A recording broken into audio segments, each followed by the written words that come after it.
मध्य पूर्व में चल रहा युद्ध अब एक ऐसे मोड़ पर पहुंच गया है जहां हालात हर घंटे बदल रहे हैं।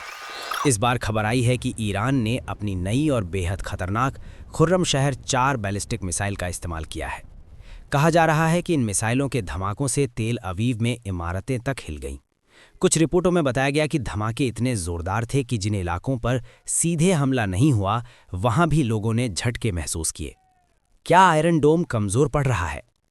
अब तक इजराइल का आयरन डोम एयर डिफेंस सिस्टम दुनिया के सबसे मजबूत रक्षा सिस्टमों में गिना जाता था, लेकिन ईरान के लगातार मिसाइल हमलों के बाद सवाल उठने लगे हैं कि क्या ये सिस्टम अब दबाव में आ गया है। इजरायली सूत्रों का दावा है कि कई मिसाइलों को आयरन डोम और एरो सिस्टम ने हवा में ही नष्ट कर दिया, लेकिन कुछ मिसाइलें शहर के अंदर तक पहुंच गईं। यही वजह है कि तेल अवीव में कई जगह आग और विस्फोट की खबरें सामने आईं। खुर्रमशहर 4 मिसाइल क्यों खतरनाक मानी जा रही है? ईरान की इस मिसाइल के बारे में कहा जाता है कि इसका वॉरहेड लगभग 1 टन तक हो सकता है। ये लंबी दूरी तक मार कर सकती है। इसे रोकना कई बार मुश्किल हो सकता है। ईरान की IRGC इस्लामिक रेवोल्यूशनरी गार्ड ने दावा किया है कि इन मिसाइलों को तेल अवीव, बेन गुरियन एयरपोर्ट और एक इजरायली एयरबेस को निशाना बनाकर दागा गया।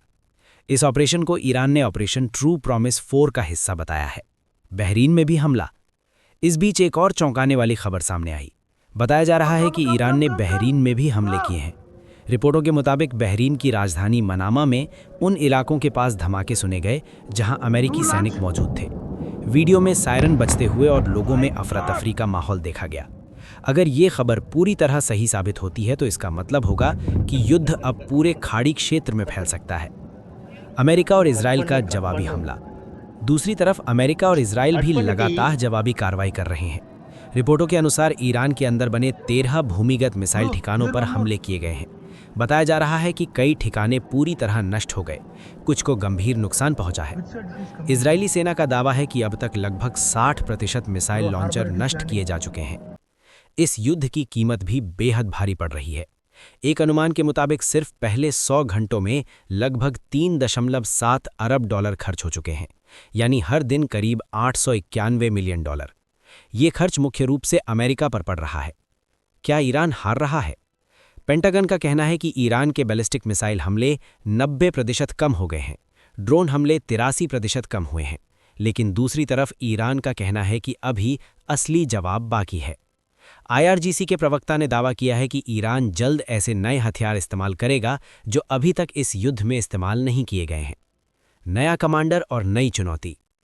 इस बीच ईरान ने IRGC के नए प्रमुख की नियुक्ति भी की है। उनका नाम है अहमद वाहिदी। उनकी जिम्मेदारी बेहद कठिन मानी जा रही है, क्योंकि 2020 में अमेरिका ने कासिम सुलेमानी को मार दिया था।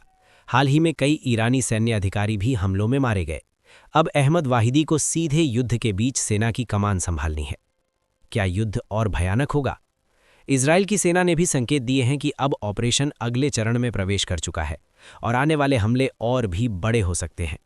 यानी साफ है कि ये संघर्ष अभी खत्म होने से बहुत दूर है। आने वाले दिनों में ये युद्ध और भी तेज, और भी खतरनाक और शायद और भी बड़े क्षेत्र में फैल सकता है। अंत में, अगर आपको दुनिया की राजनीति, युद्ध और अंतर्राष्ट्रीय घटनाओं की ऐसी ही गहरी और सच्ची जानकारी चाहिए तो वीडियो को लाइक करें, चैनल को सब्सक्राइब करें और बेल आइकन जरूर दबाएं, क्योंकि यहां आपको मिलती रहेगी हर बड़ी खबर का पूरा विश्लेषण सबसे पहले और सबसे साफ तरीके से।